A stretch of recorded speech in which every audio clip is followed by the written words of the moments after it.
Please আপনার পায়ে পড়ি, আজকে অন্তত আমায় ছেড়ে দিন। আমার পিরিয়ড চলছে, আমি সহ্য করতে পারবো না। পায়ে পড়ি, আমায় অন্তত 2 দিন সময় দিন। চুপ করে যা করছি সেটাতে সায় দে। এক রাতের বিনিময়ে 15,000 টাকা দিয়ে কিনেছি তোকে। এসব অজুহাত দিয়ে পার পাবি না। কাবেরীর কথাটি সম্পূর্ণ উপেক্ষা করে কথাটি বলে এক হাত দিয়ে কোমর চেপে ধরে আরেক হাতে শাড়ির আঁচলটা বুক থেকে সরিয়ে কাবেরীর গোলাপি ঠোঁট দুটি দখল করে নিল জয়। নরম ধবধবে পিঠে শক্ত হাতের স্পর্শে প্রত্যেকবার কেঁপে কেঁপে উঠছে কাবেরী। বিছানায় ধাক্কা দিয়ে ফেলে দিয়ে জয় যখন শার্টের বোতাম খুলতে ব্যস্ত, তখন কাবেরী ভয়ে বিছানার এক কোণে হাত পা গুটিয়ে ফুপিয়ে ফুপিয়ে অনবরত কেঁদেই চলেছে। মুহূর্তেই জয় শার্ট খুলে কাবেরীর বুক কোমরের পানে একবার লালসা ভরা চাহনিতে তাকায়। পাগলের মতো ঠোঁট ঘাড়ে পিঠে কিস করতে থাকে। আজ সে পিশাচের রূপ নিয়েছে, যেন কাবেরীর কান্না মিশ্রিত আকুতি মিনতির স্বর তার কান অবধি পৌঁছাচ্ছেই না। এক পর্যায়ে কাবেরী যেন একদম নিস্তেজ হয়ে গেল, তাকে আর বাধা দিচ্ছে না। কিছুক্ষণ পর কাবেরীর ঠোঁট থেকে নিজের সরিয়ে একটা সিগারেট ধরাতে ধরাতে ওয়াশরুমে চলে গেল জয়। আকাশি রঙের বিছানার চাদরে রক্তের ছোপ ছোপ দাগ লেগে আছে, যেন থোকা থোকা কৃষ্ণচূড়া ফুটেছে। ওয়াশরুমে থেকে এসে জয় লক্ষ্য করলো মেয়েটি নড়ছে না। কিঞ্চিত ভয় হতে লাগলো। কাছে গিয়ে নাকে হাত দিতেই 2 কদম পিছিয়ে গেল জয়। মেয়েটি শ্বাস নিচ্ছে না, অর্থাৎ মারা গেছে। ভয়ে চুপসে গেল জয়। দেয়ালের সাথে ধপ করে বসে পড়ল ফ্লোরে। আতকা ভয়ে গা শিউরে উঠছে, ঘন ঘন নিঃশ্বাস পড়ছে। অনেক ভেবে সিদ্ধান্ত নিল যে মেয়েটাকে এই পরিত্যক্ত বিল্ডিংয়ের ছাদ থেকে নিচে ফেলে দেবে। লোকে ভাববে আত্মহত্যা, যেমনি ভাবনা তেমনি কাজ। ঘড়ির কাঁটা 3টার ঘরে টিকটিক করছে। লাশটাকে সিঁড়ি দিয়ে টেনে টেনে ছাদে নিয়ে পৌঁছাতেই হাঁপাতে লাগলো জয়। 7 পাঁচ না ভেবে মেয়েটিকে কোলে তুলে নিয়ে ছাদ থেকে ফেলে দিল। তবে আশ্চর্যের ব্যাপার, মাটিতে পড়ার শব্দ তার কানে এলো না। 3তলা বিল্ডিং এতটাও বড় না যে একটি লাশ ফেলে দিলে সে শব্দ কানে আসবে না। সে যাই হোক, এক মুহূর্ত আর এখানে থাকা যাবে না। রুমে গিয়ে রক্তাক্ত বিছানার চাদরটা নিয়ে বিষণ্ণ গাড়িতে উঠে বসলো। এরপর কেটে গেল 1 মাস। জয় বড়লোক পরিবারের বিগড়ে যাওয়া সন্তান। রাত করে বাড়ি ফেরা, বন্ধুদের সাথে হই হুল্লোড়, মেয়ে নিয়ে থাকা, এগুলো তার কাছে রোজকার অভ্যাস। এতদিনে সে রাতের ঘটনা প্রায় ভুলে গেছে জয়। সে রাতে একটি বদ্ধ হোটেলে আরেকটি মেয়েকে নিয়ে যায় উদ্দেশ্য কাবেরীর সাথে যে কর্ম করেছে সে কাজ এই মেয়েটির সাথেও করার। রুমে ঢুকেই দরজা লাগিয়ে দেয় জয়। লাইটটা বন্ধ করে কুটকুট অন্ধকারে মেয়েটির কোমর চেপে ধরে ঠোঁটে ঠোঁট মিলিয়ে দিল। কিছুক্ষণ পর, এখন ছাড়েনি। ছাড়ো, আমি একটু ওয়াশরুম থেকে আসি, তারপর সারা রাত তো আছেই যান, মেয়েটি বলল। উফ, এখনই যেতে হবে? হ্যাঁ বাবু, এখনই যাব আর এখনই আসবো। মেয়েটি ওয়াশরুমে গেলে জয় বিছানায় শুয়ে একটা সিগারেট ধরালো। তখনই মেয়েটি এসে ওর মুখ থেকে সিগারেটটা নিয়ে জানালা দিয়ে ফেলে দিল। আমার ঠোঁট থাকতে তুমি সিগারেট খাবে কেন জান? কামান বেবি, আজ আমার সবটা বিলিয়ে দিব তোমায়। এরপর তার লিপ্ত হলো একে অপরের শারীরিক চাহিদা মেটাতে। জানালা থেকে মিহি আলো ঢুকে পড়ল ঘরে। সে আলোয় মেয়েটির মুখ দেখে চরমভাবে শক খায় বিষণ্ণ। মেয়েটাকে ধাক্কা দিয়ে বিছানা থেকে ফেলে দিয়ে লাফ দিয়ে দেয়ালের সাথে লেপ্টে যায় বিষণ্ণ। কে কে তুমি? মেয়েটি বিকট শব্দে হাসতে লাগলো, যেন এই হাসি এই পৃথিবীর নয়, অন্য কোনো ভুবনের। এরূপ হাসি দেখে বিষণ্ণ একদম ঘাবড়ে যায়। দেয়ালে বেয়ে টপ টপ করে ঘাম ঝরছে। আমায় চিনো না? মনে আছে? আজ থেকে 1 মাস আগে আমায় নৃশংসভাবে ধর্ষণ করে মেরে ফেলেছ, মনে পড়ে? সেদিন মেয়েটা কত আকুতি মিনতি করেছিল, এত তাড়াতাড়ি ভুলে গেছো? আমি এসেছি, ফিরে এসেছি। তুমি সেই মেয়েটা? চরম পর্যায়ে ভয়ার্ত কণ্ঠে বলল, হ্যাঁ, আমি সেই মেয়ে। কি ভেবেছিলে এত সহজে পার পেয়ে যাবি? কখনো না, আমার মৃত্যুর প্রতিশোধ আমি নেবই। কথাটা বলে কাবেরী তার অগ্নিদৃষ্টি জানালা দিয়ে নিক্ষেপ করলে বাইরের দাউ দাউ করে আগুন জ্বলতে লাগলো এবং জানালা দিয়ে একটা লাফ দিয়ে জানালার কপাট ধরে বলল, আমি ফিরে এসেছি, আমিই কাবেরী। জয় জ্ঞান হারিয়ে ফ্লোরে ধাপ করে পড়ে গেল। তারপর আর কিচ্ছু মনে নেই। যখন জ্ঞান ফিরল তখন সে ঝুলন্ত অবস্থায় নিজেকে আবিষ্কার করলো। বট গাছের ইহা বড় বড় শিকড়ের সাথে পেঁচিয়ে ঝুলে আছে। একবার হেলে এদিকে আসছে তো আর একবার ওদিকে যাচ্ছে। কোথায় ঝুলে আছে সেটা বুঝতে দেরি হলো না। নিচের কুচকুচে কালো জল দেখে সে একটা কুয়োর মধ্যে ঝুলে আছে।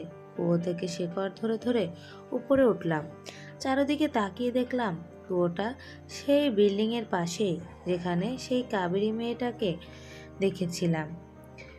মাথায় চিনচিন ব্যথা অনুভব করলাম, দাঁড়াতে পারছি না। সেখানে খানিকক্ষণ বসে নিজেকে সামলে নিতেই কারো পায়ের ছাপ লক্ষ্য করলাম। পায়ের ছাপটা সরু কুয়ো থেকে এবং এর শেষ বিল্ডিং এর দেয়ালে। দেয়ালের যেখানে পায়ের ছাপ শেষ হয়েছে তার ঠিক উপরের ঘরটাই আমি ছিলাম, সেটা বুঝতে পারছি। মাথায় প্রচণ্ড ব্যথা নিয়ে হেলতে দুলতে রাস্তার কাছে গিয়ে একটা রিকশায় করে বাড়িতে এলাম। এখন রাত 12টা। ঘরের দরজা বন্ধ করে লাইট অফ করে শুয়ে আছি আর ভাবছি মৃত মেয়েটা কিভাবে আসলো। তাকে মেরে ফেলতো বিল্ডিং এর উপর থেকে ফেলেও দিয়েছিলাম, কিভাবে বেঁচে ফিরে আসলো? আদৌ কি সে জীবিত নাকি অশরীরী?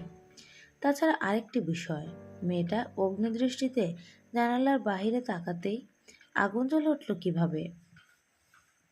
এগুলো কি আমার কল্পনা? ভাবতেই গায়ে কাঁটা দিয়ে উঠল। একটা সিগারেট ধরালাম। সিগারেটের ধোঁয়ায় মনের বিষণ্ণ ভাবটা কাটানো দরকার। সিগারেটটা শেষ করে ঘুমানোর চেষ্টা করলাম, কিছুতেই ঘুম আসছে না। লাইটটা অন করেই রাখলাম। বারবার শুধু সেই দৃশ্যগুলি চোখের সামনে দৃশ্যমান হচ্ছে। এক পর্যায়ে চোখটা হালকা লেগে গেল, ঘুমেরা আসতে শুরু করেছে। এরপর হারিয়ে গেলাম গভীর ঘুমে। মাঝরাতে খেয়াল করলাম আমার মাথার ঠিক সোজার ওপরে কিছু একটা আছে। ঘুমের মধ্যেই তার ছায়া অনুভব করতে পারছি। কিছুক্ষণ পর সাথে হালকা গোঙানির মতো একটা শব্দ আস্তে আস্তে স্পষ্ট হতে লাগলো কানে। হুট করে ঘুম ভেঙে গেল। বিছানায় বসে চারপাশটা দেখতে লাগলাম। তেমন কিছু চোখে পড়ল না, শব্দটাও পাওয়া যাচ্ছে না। মনের ভুল হতে পারে এটা ভেবে যেই বালিশে মাথা দিলাম তখনই দেখলাম একটা ছায়া আমার ঘরের দেয়ালে পড়ল। ছায়াটা একটা মেয়ের। লক্ষ্য করলাম মেয়েটা যেন আস্তে আস্তে আমার দিকে এগিয়ে আসছে, দুই হাত সামনে দিয়ে। তার হাঁটার ভঙ্গি ছিল এলোমেলো, একবার এদিকে ঢুলে পড়ছে তো আর একবার ওদিকে। প্রচণ্ড ভয়ে আমি চুপসে গেছি। কাতর কণ্ঠে বললাম, কে কে ওখানে? কে? সর্বোচ্চ শক্তি দিয়ে আওয়াজ করে বললাম, আর শব্দ যেন সে ছায়াটা রাস্তা খুঁজে পেল। সে খিলখিল করে হেসে আমার দিকে আরো জোরে জোরে এগিয়ে আসতে লাগলো। আমি চোখ বন্ধ করে প্রচণ্ড ভয়ে চিৎকার করে উঠলাম। তারপর আর কিচ্ছু মনে নেই। যখন জ্ঞান ফিরল তখন আমায় স্যালাইন দেওয়া হয়েছে। মা চিন্তিত, কান্না ভরা সজল চোখে তাকিয়ে আছে আমার দিকে। গায়ে প্রচণ্ড জ্বর। এরপর থেকে আমি যেন কেমন বদলে যেতে লাগলাম। কারো সাথে কথা বলি না, বাইরে বের হই না। সারা দিন ঘরে দরজা জানালা বন্ধ করে বসে থাকি। এমনকি এক পর্যায়ে প্রায় পাগল হওয়ার উপক্রম হয়ে গেলাম। বহু দিন এভাবে কাটলো। সারাদিন বসে থাকি, রাতে ঘুমাই না, খাই না, দরজা বন্ধ করে কি যেন প্রলাপ বকতে থাকি। সে এক রাতের ঘটনা। খাটের কোণে মাথায় প্রচণ্ড ব্যথা নিয়ে বসে আছি, হাত দিয়ে মাথা চেপে রেখে গোঙাচ্ছি। এমন সময় একটা ফিস ফিস আওয়াজ শুনতে পেলাম। আহ আহ কে কে আওয়াজ করে? কোনো শব্দ পাওয়া গেল না। কিছুক্ষণ এভাবেই চলল। ফিস ফিস হয়, আমি কে কে বললেই আওয়াজটা বন্ধ হয়ে যায়।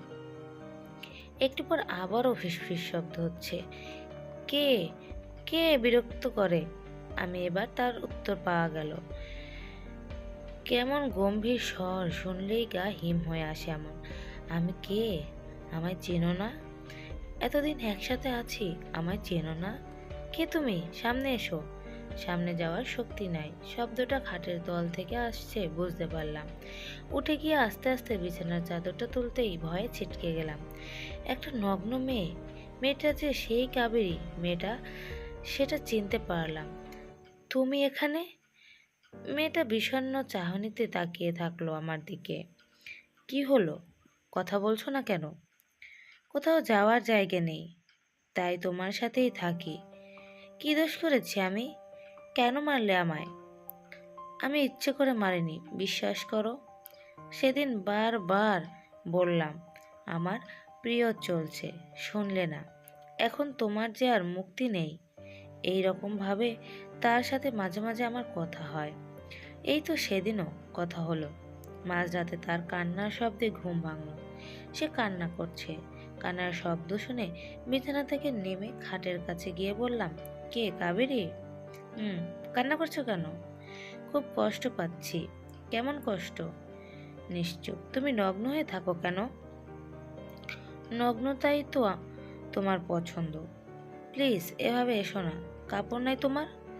কিছু ছুতে পারি না, কাপড় পরবো কিভাবে? আর মৃত আত্মার কাপড় পরার শক্তি নেই। কেন? সব ধোঁয়াশা, ছুতে গেলেই মিলিয়ে যায়। খাটের তলায় কি করো? বাইরে এসো। বাইরে আসতে পারি না, শক্তি নাই। আমার জায়গা শুধু এই খাটের নিচ পর্যন্ত, তাছাড়া আর কোথাও যেতে পারি না। এতদিন কোথায় ছিলে? জানি না। একটা আলোর ঘূর্ণনে পড়ে যাই, সেখান থেকে কোথায় যাই জানি না। রাস্তা হারিয়ে ফেলি। অনেক কষ্টে এসেছি, বারবার আসো কেন? চলে যাও। আর কখনো আসবে না, চলে যাও। প্রতিশোধ এখনো বাকি। কথাটা বলে বিগড় হাসি দিয়ে অদৃশ্য হয়ে গেল। এর মধ্যে আমায় বিভিন্ন সাইকিয়াট্রিস্টের কাছে নিয়ে গিয়েছিল বাবা। কোনো কাজ হয়নি, আরও অসুস্থ হয়েছি।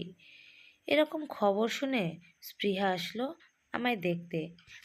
স্পৃহা আমার চাচাতো বোন, ঢাকা বিশ্ববিদ্যালয়ে রসায়ন নিয়ে অনার্স করছে।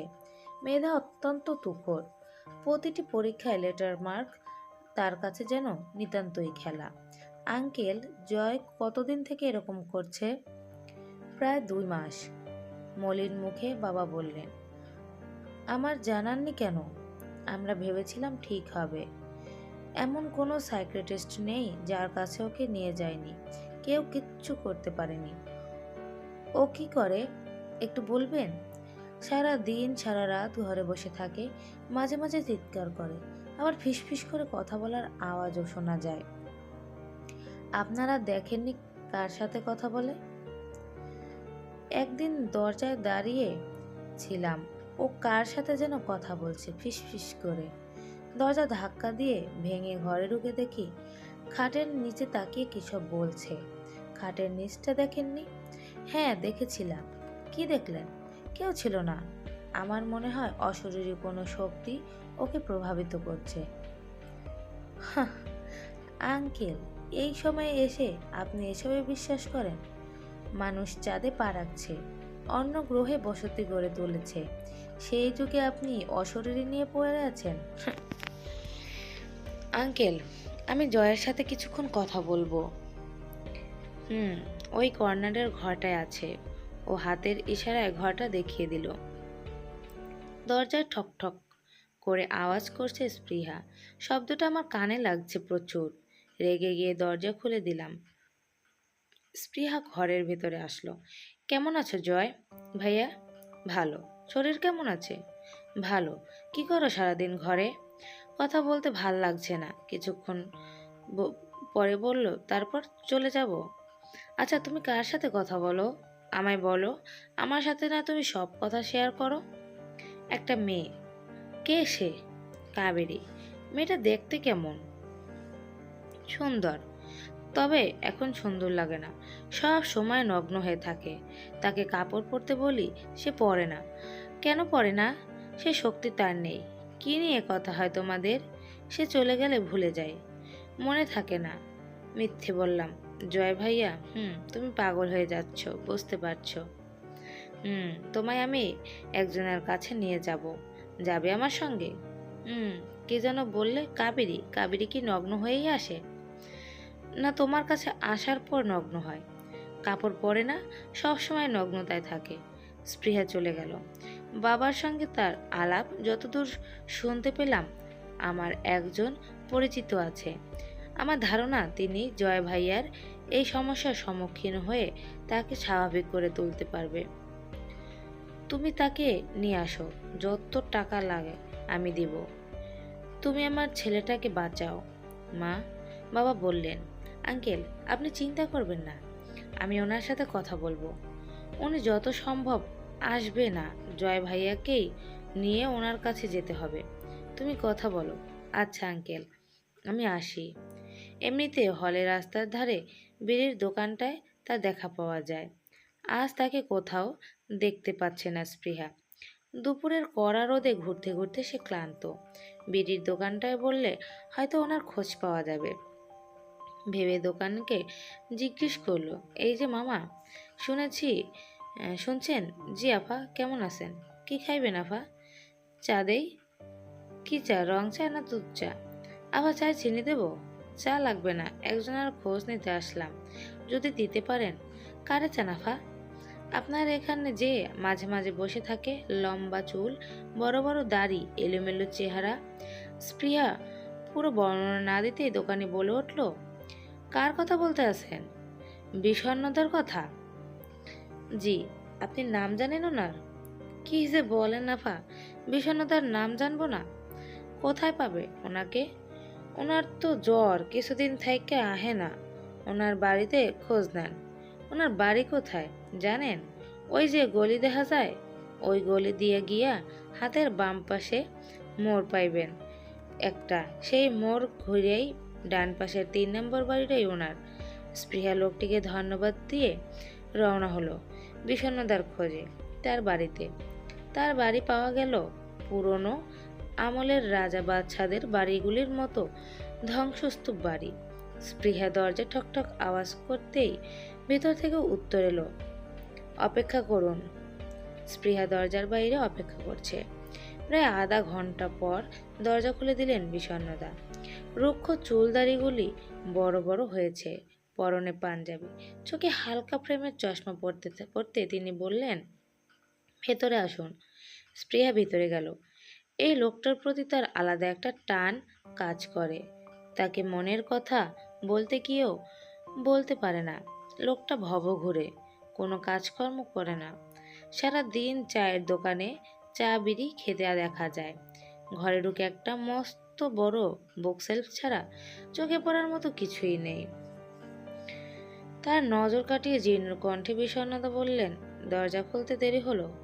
প্রথমবার যখন ডাকলেন তখন হালকা ঘুম চোখে ছিল। আপনার ডাকে ঘুমটা আরও গাঢ় হলে বাস্তবে খুলতে না পারলেও স্বপ্নে ঠিকই দরজা খুলে দিয়েছি।